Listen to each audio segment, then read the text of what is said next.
মর্মান্তিক ঘটনা। ফুলবাড়িতে আবারও এক মায়ের কোল খালি হলো তিস্তা ক্যানেলের জলে স্নান করতে গিয়ে। বারবার সতর্ক ও সচেতন করা সত্ত্বেও কমছিল না ফুলবাড়ি ক্যানেলের জলে স্নান করা যুবকদের। ঠিক একই রকম ভাবে গণেশ সরকার নামে ৩০ বছর বয়সের এক ব্যক্তি স্নান করতে নামেন ফুলবাড়ি কাঞ্চনবাড়ি ব্রিজ এলাকায় তিস্তা ক্যানেলের জলে। এরপর হঠাৎই তিস্তার জলে তলিয়ে যায় সেই ব্যক্তি। এরপর এলাকার কয়েকজন যুবক বিষয়টি দেখতে পেরে চিৎকার শুরু করেন, আর সেই চিৎকার শুনে এলাকায় ভিড় জমে যায় সাধারণ মানুষের। খবর দেওয়া হয় নিউ জলপাইগুড়ি থানার পুলিশকে।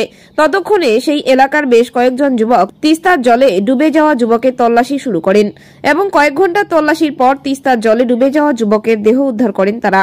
এবং এই ঘটনায় শোকের ছায়া নেমে আসে গোটা ফুলবাড়ি এলাকা জুড়ে। পরে নিউ জলপাইগুড়ি থানার পুলিশ মৃতদেহটি উদ্ধার করে উত্তরবঙ্গ মেডিকেল কলেজ ও হাসপাতালে নিয়ে যান ময়না তদন্তের জন্য এবং সম্পূর্ণ ঘটনা তদন্ত শুরু করেছেন পুলিশ। যদিও এলাকাবাসীদের দাবি, এই ফুলবাড়ি তিস্তা ক্যানেলের জলে বেশ কয়েকদিন যাবৎ দূর দূরান্ত থেকে আসা যুবকদের ভিড় ছিল চোখে পড়ার মতো এবং সেই ভিড় কমছিল না কোনো মতেই। তবে প্রশাসনের কোনো হেলদোল ছিল না দাবি এলাকাবাসীর। পুলিশ প্রশাসন ফুলবাড়ি তিস্তা ক্যানেল এলাকায় আগে থেকে অভিযান চালালে হয়তোবা যুবকদের ভিড় অনেকটাই কমতো বলে মনে করছেন এলাকাবাসীরা। ঠিক আছে, স্নান করে আসার পরে বলে ডুব দিয়েছে, তারপরে পাওয়া যায়নি। মোটামুটি 2-2.5 ঘন্টা হয়ে গেল। 2 ঘন্টা খোঁজার পরে আমরা লোকাল ছেলে পেলে খুঁজেই এখন উদ্ধার করলাম। উদ্ধার হয়েছে এখন? হ্যাঁ, এখন হয়েছে। আচ্ছা, আমরা কম বেশি সাঁতার জানি, কিন্তু প্রশাসনের কাছে একটা অনুরোধ করবো, যদি ক্যানেলে কোনো ছেলেবেলে স্নান না করে সেটা আমাদের থানা প্লাস কমিশনার যদি দেখে, প্লাস তাকে অ্যারেস্ট করুক, ঠিক আছে। কিন্তু যদি স্নান না কেউ করে, আজকে একটা জলজন্ত দেহ চলে গেল।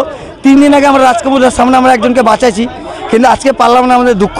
যেহেতু আমরা জানি না, খবর পাইছি, আমি একজন ট্যাক্সি ড্রাইভার, আমি যাচ্ছিলাম ভাড়া নিয়ে, দেখি ডুবছে। তবু আমার বন্ধু বান্ধব মিলে সবাইকে ফোন করে সাহায্য করছি, বাঁচে না এখন কপাল। কিন্তু দেখলাম ওরই জুতা, ওরই গামছা, তারপরে সবাই খোঁজাখুঁজি করলো, তারপর 4 ঘন্টার মতন পরে পাইলো। এখানে কি স্নান করতে এসেছিল? হ্যাঁ, স্নান করতে আসছিল। কোথায় বাড়ি? পূর্ব ধানতলা, জয়নগর কলোনি। নাম জানেন? নাম গণেশ সরকার। বয়স কিরকম হবে? 35-36 বছর হবে। এখন কি দেখলেন? এখন আজ উঠাইলো, তারপর দেখলাম মরে গেছে। মারা গেছে? হ্যাঁ।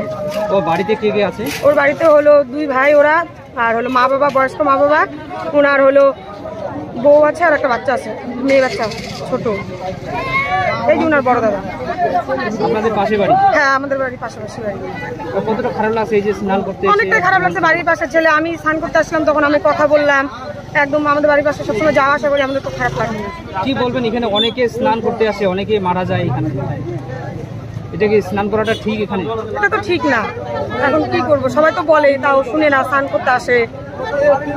এখন যে স্নান করতে আসে একজন এরকম হলো। আপনার নাম?